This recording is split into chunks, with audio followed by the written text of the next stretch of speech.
aku tadi mencoba mencari tahu FOMO itu, yang ternyata FOMO itu sudah ada sejak tahun 1996. Pertama kali dikenalkan oleh Dr. Dan Herman, yang selanjutnya diakui oleh seseorang bernama Patrick McGuinness pada tahun 2000 berapa ini?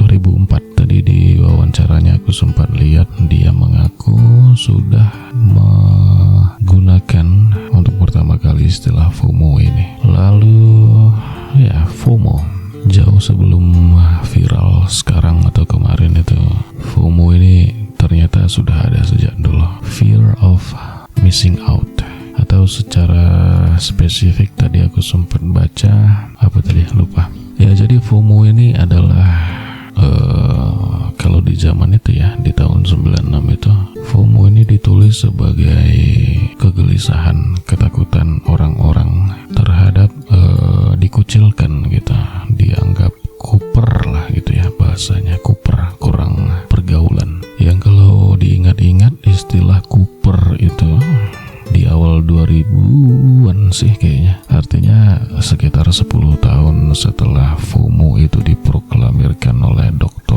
Dan Herman di Amerika sana, 10 tahun kemudian muncul di Indonesia dengan istilah kuper, kurang pergaulan. Yang kurang lebih sama sih.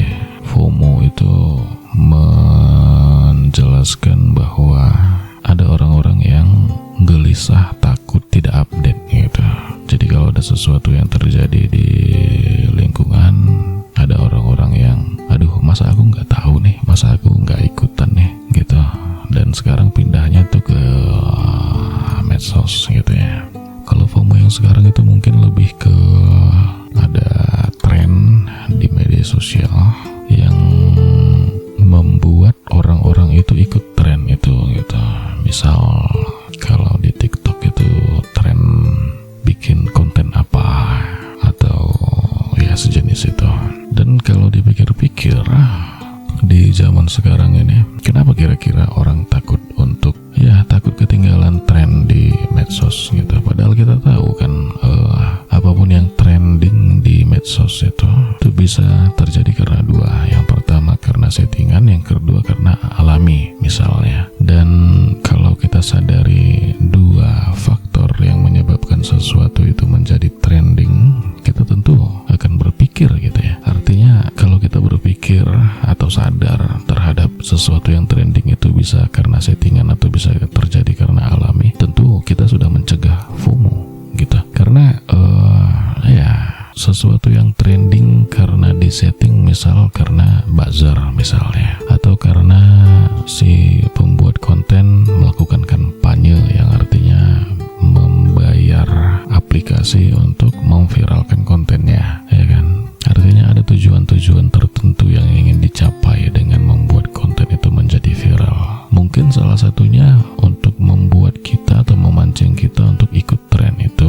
Dan lagi kalau kita sadar FOMO itu apa, kemudian trending itu apa, tentu pancingan itu atau marketing yang dibuat itu, trending yang dibuat itu tidak akan mempengaruhi kita, karena kita tahu ini kemungkinan settingan, kemungkinan sudah diatur begitu. Kalau kita nggak tahu, ya udah kita kayak latah aja gitu, ngikut orang ngapain kita gitu, kita ikutin gitu. Kecuali mungkin penyebab trending yang kedua, yaitu yang alami itu ya, artinya tiba-tiba aja trending gitu. Ini mungkin dialami oleh Bernadia atau Jebung gitu ya, yang mereka membuat musik, membuat video, kemudian tiba-tiba viral. Itu mungkin lain cerita. Tapi itu tadi, kalau kita sadar bahwa FOMO itu apa, kemudian kalau kita sadar bahwa apa yang trending itu bisa disetting, bisa diatur untuk membuat kita ikut-ikutan, mungkin kita tidak termasuk dalam kaum yang FOMO ini. Dan kemudian lagi kalau kita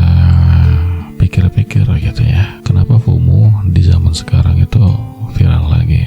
Mungkin karena dua gitu ya. Karena kan kehidupan kita sekarang ini mau nggak mau, suka nggak suka, bisa dibilang kehidupan kita itu sudah pindah di medsos kita. Artinya kita menghabiskan banyak waktu di HP. Kita banyak scroll TikTok, kita banyak bercerita dengan orang-orang secara online, pekerjaan kita banyak dilakukan secara online dan lain seterusnya. Yang artinya kehidupan kita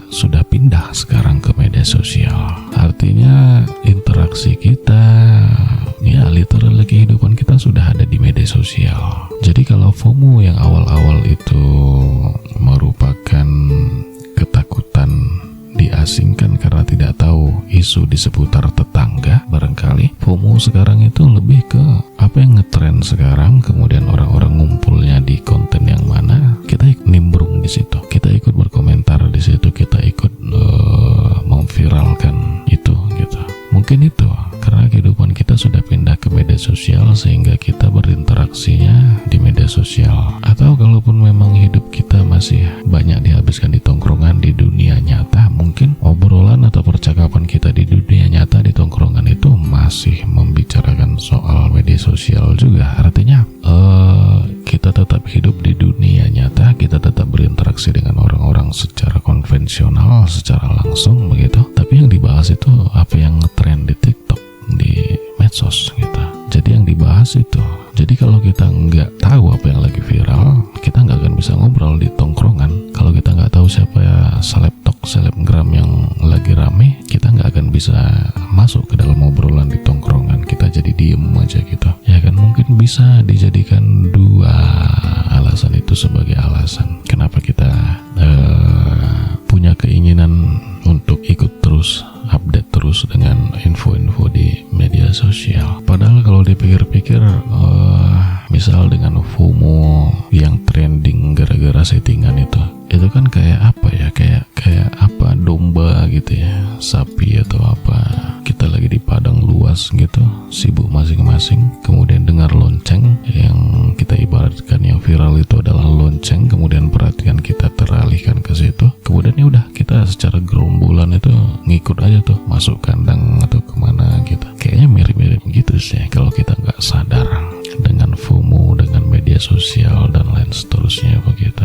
Karena orang-orang yang FOMO ini seperti orang-orang yang tidak punya pendirian, ya kan. Dia tidak mengerti dirinya siapa, dia tidak mengerti apa yang dilihatnya di ponselnya itu, dia bahkan tidak mengerti ponselnya bekerja seperti apa, bagaimana. Dia sudah kehilangan kontrol terhadap itu semua. Yang kemudian dia jadi gampang dipengaruhi, gampang disetir, gampang dialihkan perhatiannya begitu. Bisa jadi gara-gara kesepian juga. Dia kesepian, sendirian, gak tahu mau ngapain, gak ada teman ngobrol, akhirnya diusahakannya untuk ikut apa yang lagi ngetren, untuk ikut dengan topik-topik pembicaraan di media sosial yang akhirnya kadang berkomentar apa tidak sesuai topik atau sekadar mengumpat saja atau bagaimana gitu. Atau mungkin orang-orang yang FOMO ini memang adalah orang-orang yang banyak duit, banyak waktu gitu, sehingga ya udah iseng-iseng aja, apa yang lagi rame ikut, apa yang lagi heboh ikut gitu.